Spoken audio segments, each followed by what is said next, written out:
Las infecciones respiratorias en pediatría representan la primera causa de morbimortalidad, asimismo, una alta carga asistencial para todos los niveles de atención en salud. Soy la doctora Flor Mendieta, neumóloga pediatra, y en el marco de la realización de las terceras jornadas médicas de la Asociación de Hospitales Pediátricos y Materno-Infantiles de la Secretaría de Salud de la Ciudad de México, hablaremos sobre el impacto en la toma de decisiones que tiene la realización del panel respiratorio. Sin más preámbulo, vamos a hablar de los objetivos de esta charla. Primeramente, vamos a especificar cuáles son los patógenos que vamos a tener en aislamiento en el panel respiratorio y panel neumonía, respectivamente. Asimismo, vamos a describir la técnica en la realización de la toma de muestra, así como puntualizaremos los beneficios de la realización de estos y precisaremos el impacto en la toma de decisiones médicas. Ahora, las infecciones respiratorias, como habíamos mencionado anteriormente, constituyen un problema de salud pública a nivel mundial, dado su importante morbimortalidad. Simplemente, en el año 2016 se estimó unos 650,000 muertes debidas a esta causa, algo así como unas 1,800 muertes al día únicamente por causa respiratoria. El grupo etiológico es heterogéneo y evidentemente va a tener una mayor implicación viral a una temprana edad, no olvidando otros grupos de patógeno claro está. La presentación es versátil y es muy poco específica, es decir, no tenemos datos patognomónicos de algún virus, aunque sí hay algunas características clínicas que nos pueden hacer sospechar de algún agente etiológico. Y normalmente los estudios convencionales que tenemos muy al alcance de prácticamente todos los hospitales van a presentar algunas limitaciones en el campo clínico y esto va a tener una trascendencia en la toma de decisiones médicas. Quiero comenzar esta charla con la presentación del siguiente caso clínico. Se trata de un paciente masculino de 1 año 2 meses con iniciales JAMR. De antecedentes personales patológicos, cuenta con una prematurez de 31 semanas de gestación, con un diagnóstico de displasia broncopulmonar moderada y una comunicación interauricular. Inicia su padecimiento actual el día 11 de diciembre del 2024 con la presentación de rinorrea hialina y tos esporádica.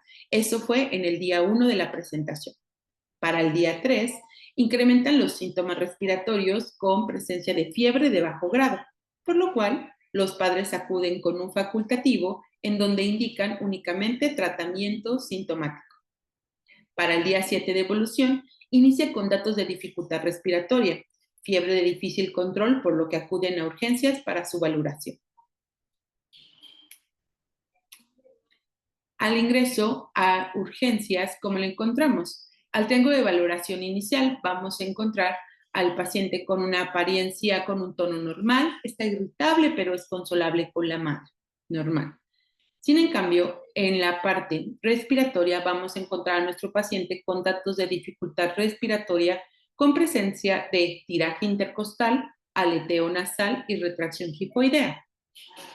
Y en el estado circulatorio vamos a encontrar una coloración normal. Con todo lo anterior, podemos integrar justamente un estado sindromático de dificultad respiratoria. Ahora bien, en la parte de la exploración física vamos a encontrar vía aérea permeable.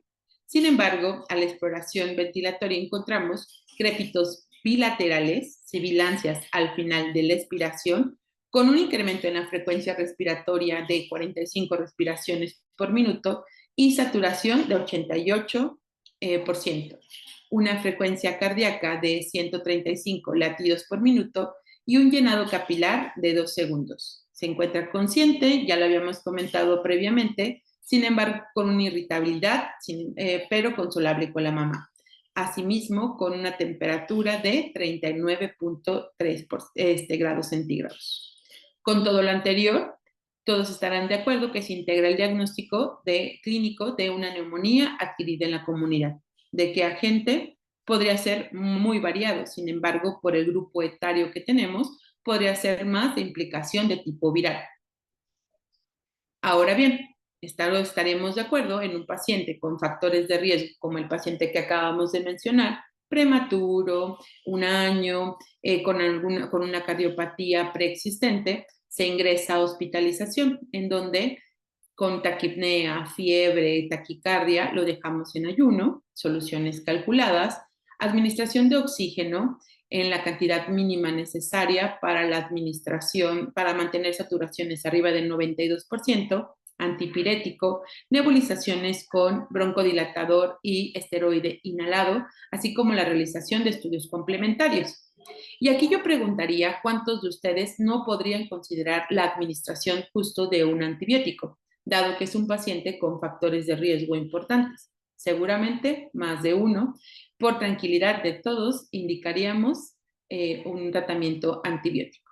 Ahora, de los estudios complementarios que tenemos, primero la realización de una radiografía, que si bien no es un estudio complementario obligatorio para hacer el diagnóstico de un paciente con neumonía, sí nos podría dar algún indicador si es que un paciente tiene una neumonía complicada o pudiera hacernos sospechar si es que tenemos alguna otra causa adyacente que también fuera necesario tratar. En esta proyección tenemos una radiografía de tórax anteroposterior en donde se puede observar justamente un patrón intersticial importante, datos de atrapamiento aéreo con justamente un patrón bronquítico de forma bilateral. Ahora, con respecto a los laboratorios, se toma una biometría hemática que si bien revisamos, prácticamente todos los indicadores quedan dentro de los percentiles para la edad. Sin embargo, hay que destacar la presencia justamente de la monocitosis de un 13.5%. ¿Qué otros paraclínicos pues, solicitamos? Normalmente una PCR que tiene una elevación, está con 8.24 miligramos sobre litro, y también de igual forma se realizó un panel viral respiratorio en donde se tiene un aislamiento de rinoenterovirus humano más un virus sincitial respiratorio. Vaya combinación, ¿cierto? Y una procalcitonina negativa con 0.45 nanogramos sobre mililitro. Con todo lo anterior, volviendo a nuestras indicaciones, yo creo que todos estamos de acuerdo en que podríamos retirar el antibiótico.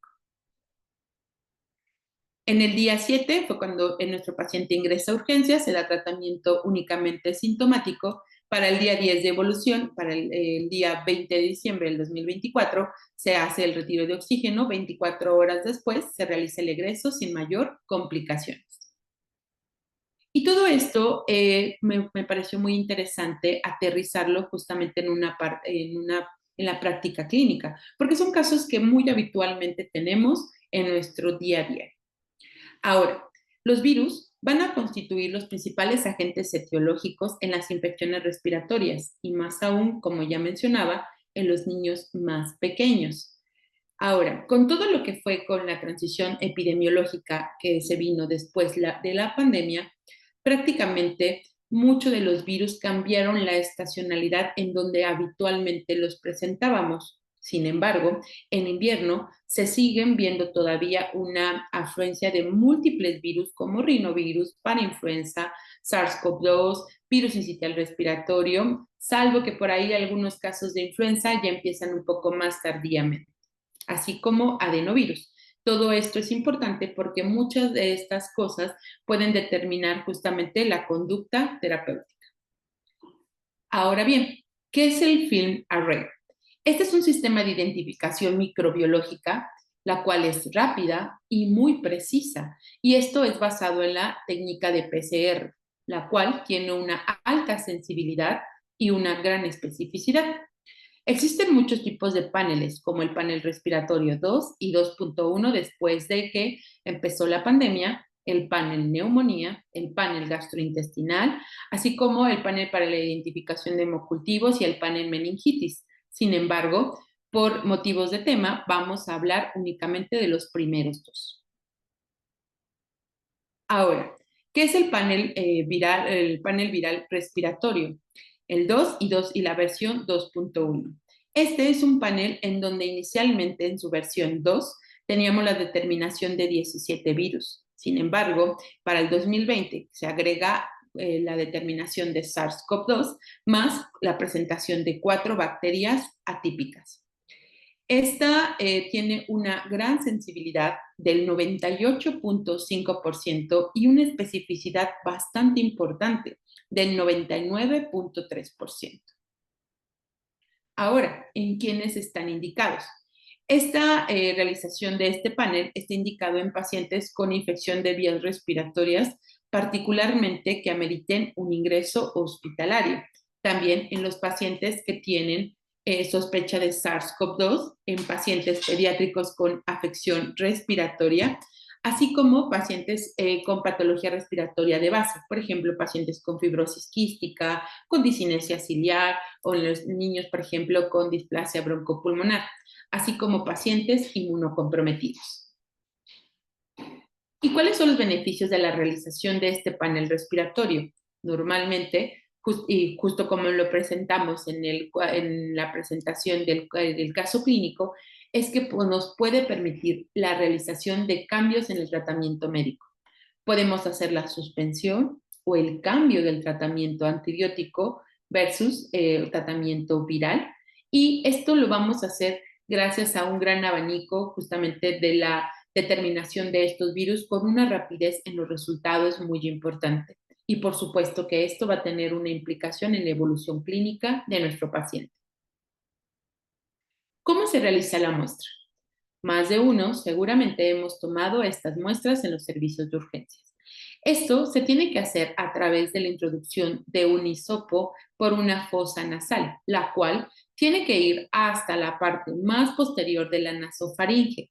¿Les molesta? Sí, incómoda. A más de uno seguramente no la realizaron durante la pandemia y cuando presentamos algún tipo de cuadro respiratorio, y se tiene que girar en sentido de las manecillas del reloj durante 5 ocasiones y en sentido contrario otras 5 para obtener una muestra idónea y confiable, con un volumen de muestra de aproximadamente unos 300 microlitros. Ahora, ¿cómo se realiza el almacenaje? Normalmente, si tenemos, una vez que ya se tomó la muestra, se introduce en su medio de transporte, puede permanecer en temperatura ambiente, que va desde los 18 hasta los 30 grados, hasta 4 horas, en refrigeración de 2 a 8 grados hasta 3 días, y la congelación en menos de 15 grados hasta 30 días. Sin embargo, pues evidentemente nosotros necesitamos o realizamos esta prueba porque necesitamos la determinación del resultado en el tiempo menor posible. El tiempo de manipulación aproximadamente es de 2 minutos, con un tiempo de ejecución aproximado de 1 a 2 horas. Ahora bien, ¿qué hay del Field Array Panel Neumonía? Este no lo tenemos tan disponible, sin embargo, en el medio privado sí es más frecuente que lo realicemos. También en algunos casos de forma subrogada en nuestros hospitales de segundo nivel también pudiéramos solicitarlo. En este caso, el panel neumonía tiene la determinación para la determinación de 9 virus, 18 bacterias y 7 marcadores de resistencia. De las bacterias, la determinación de las bacterias es con una representación semi-cuantitativa, en donde se determinan 11 bacterias gram negativas y 4 gram positivas. También se hace una determinación de las principales bacterias atípicas, en donde destaca aquí por su presentación Legionella pneumophila. La determinación también de 9 virus, los 9 virus más comunes, así como genes de resistencia importantes, como los beta-lactamases de espectro extendido, los BLE, los resistentes a carbapenémicos y también de resistencia a meticilina. Este fue aprobado por la FDA en el 2018. Ahora, ¿en quiénes los vamos a realizar? En pacientes con una afección severa de las vías respiratorias, particularmente, nuevamente, que ameriten ingreso hospitalario. En los pacientes en unidades de cuidados intensivos con diagnóstico de neumonía adquirida en la comunidad, neumonía asociada a los cuidados de la salud y neumonía complicada con uso de ventilación mecánica. Asimismo, en pacientes donde tengamos sospecha de infección viral y bacteriana, así como en pacientes inmunocomprometidos. Ahora, ¿qué beneficios podemos tener? Pues muchísimos en realidad, pero haciendo como un resumen, justo en la suspensión o el cambio del tratamiento antibiótico. Esto dado también porque podemos tener la determinación de las resistencias. Esto, por supuesto, que el impacto más importante es que tenemos un incremento en la supervivencia con una tasa de más del 7%. Y también se ha visto que tenemos una reducción en la hospitalización de aproximadamente 3 días menos. Y a lo mejor uno pensaría, 3 días tal vez no es tanto. Sin embargo, hablando de costos, evidentemente tenemos un ahorro de $8,000 aproximadamente por cada día en un paciente de la terapia intensiva. Y aún así, tendríamos que también tener consideración de lo que representa para un paciente y para todo lo que se mueve alrededor, como los familiares y demás, y todos los recursos de los familiares, tener un día a un paciente hospitalizado. Y por supuesto que esto tiene un impacto en la evolución clínica. Lo vamos a ver más adelante. Ahora bien, ¿dónde se toma la muestra de este panel neumonía?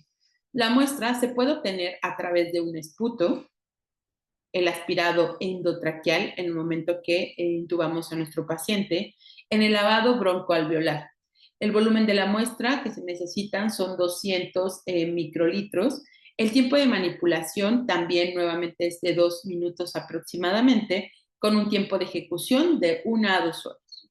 Una prueba bien realizada mediante la toma de las secreciones a través de una trampa en la mayor medida posible, nos va a dar una sensibilidad de un 96,2% con una especificidad del 98,3%.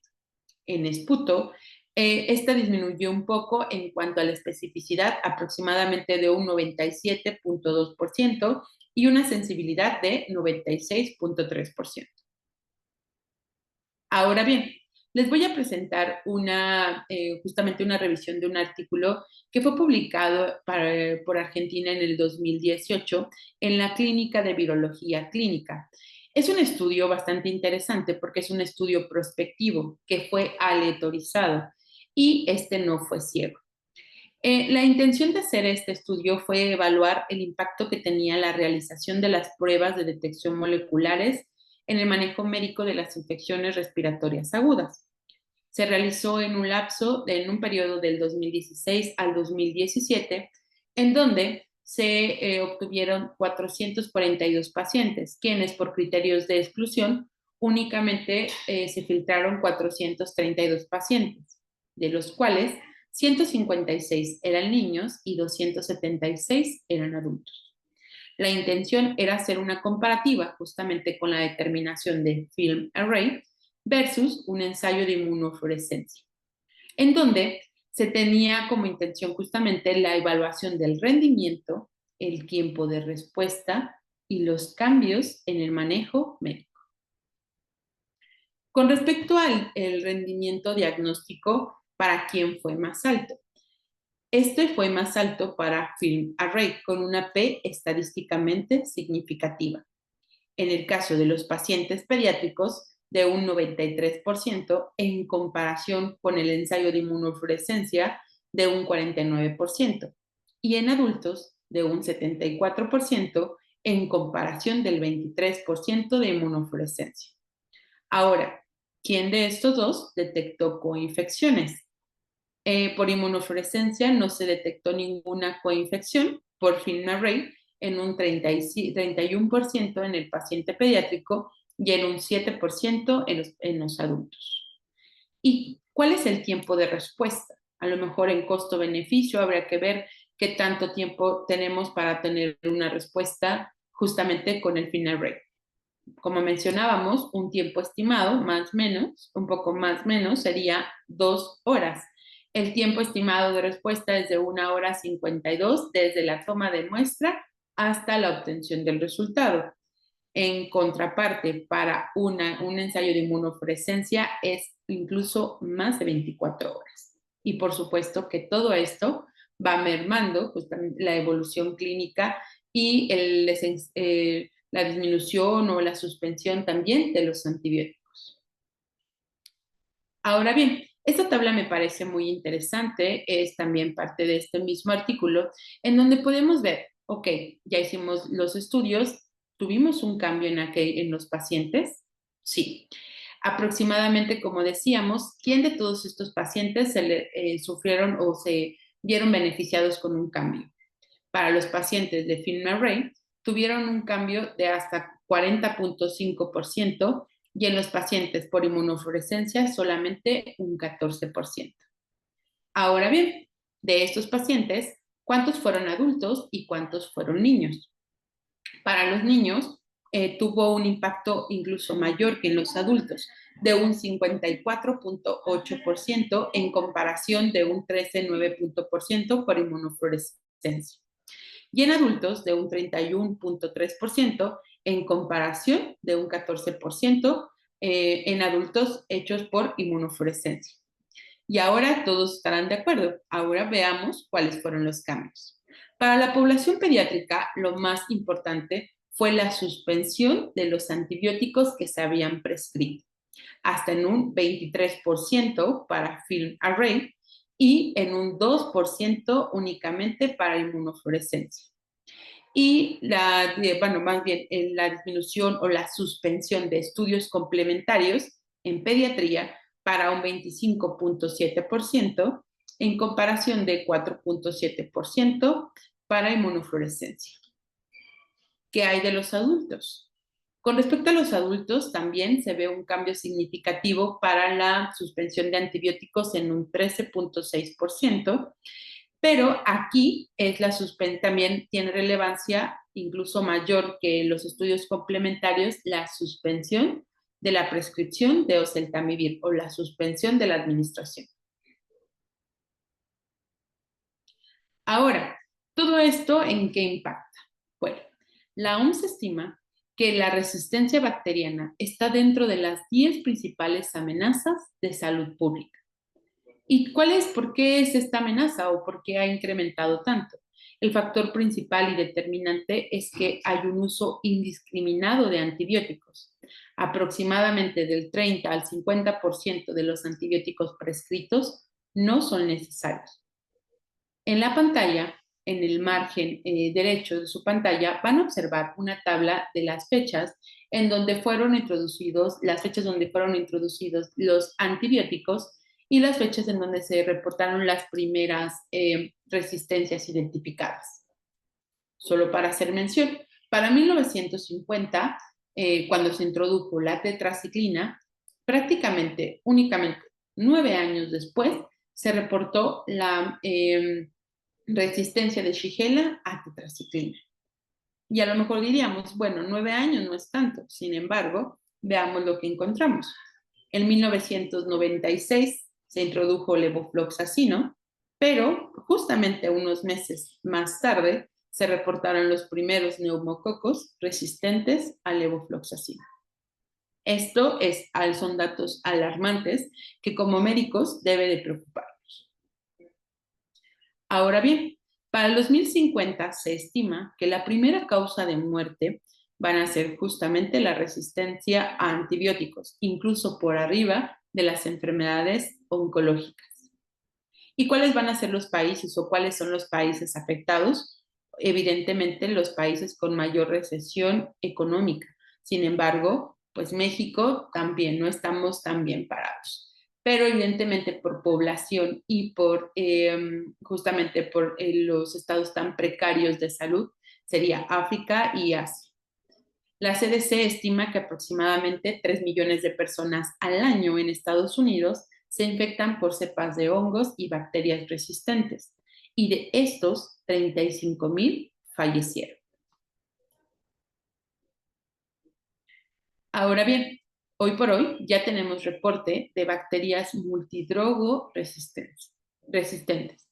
¿Cuántos de nosotros ya no hemos presentado o hemos observado aislamientos, por ejemplo, de Acinetobacter baumannii multidrogo resistente? Enterobacter, enterococos, Klebsiella pneumoniae, pseudomonas aeruginosas, sobre todo en la población más vulnerable como nuestros pacientes de fibrosis quística, o Staphylococcus aureus. Y evidentemente vamos a encontrar que la supervivencia acumulada va a ir disminuyendo en sentido contrario a los días de estancia hospitalaria. Esta es una gráfica en donde podemos observar justamente que a mayor la supervivencia hospitalaria va disminuyendo conforme más días pase dentro de una terapia intensiva. De ahí que el uso irracional de antibióticos, por supuesto que predispone a un mayor número de infecciones nosocomiales.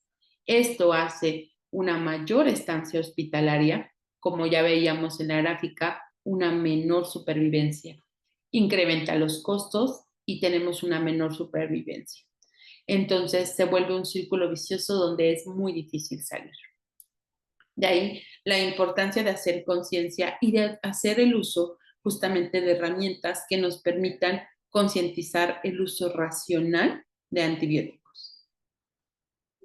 Y únicamente para concluir y aterrizar prácticamente todo lo que comentamos, es que el FILM-Array o el panel respiratorio neumonía es una prueba molecular rápida, precisa y que tiene una elevada sensibilidad y especificidad, el cual tiene un alto impacto en la toma de decisiones médicas. En resumen, optimiza las terapias antibióticas para reducir de igual forma la toxicidad y los efectos secundarios asociados al uso de antibióticos. Permite indicar y retirar terapia dirigida antiviral, como lo vimos en la presentación del artículo, y va a incrementar la tasa de supervivencia en pacientes en la unidad de terapia intensiva. Va a disminuir el riesgo de resistencia bacteriana y toda su cascada de consecuencias asociadas. No por último, quiero dejar justamente en conciencia el que hagamos un uso racional y detallado y que sea cada tratamiento individualizado por paciente. Y en cuanto tengamos las herramientas para poder hacer un retiro, disminución o cambio de antibiótico y principalmente suspensión, lo hagamos. Dejo al margen un espacio para preguntas, si es que alguien tiene preguntas, con toda confianza. Muchísimas gracias por su atención. En dado caso de que tengan alguna pregunta que quisieran que tuviera una respuesta personalizada, dejo al calce mis datos para que se puedan comunicar conmigo. Muchísimas gracias.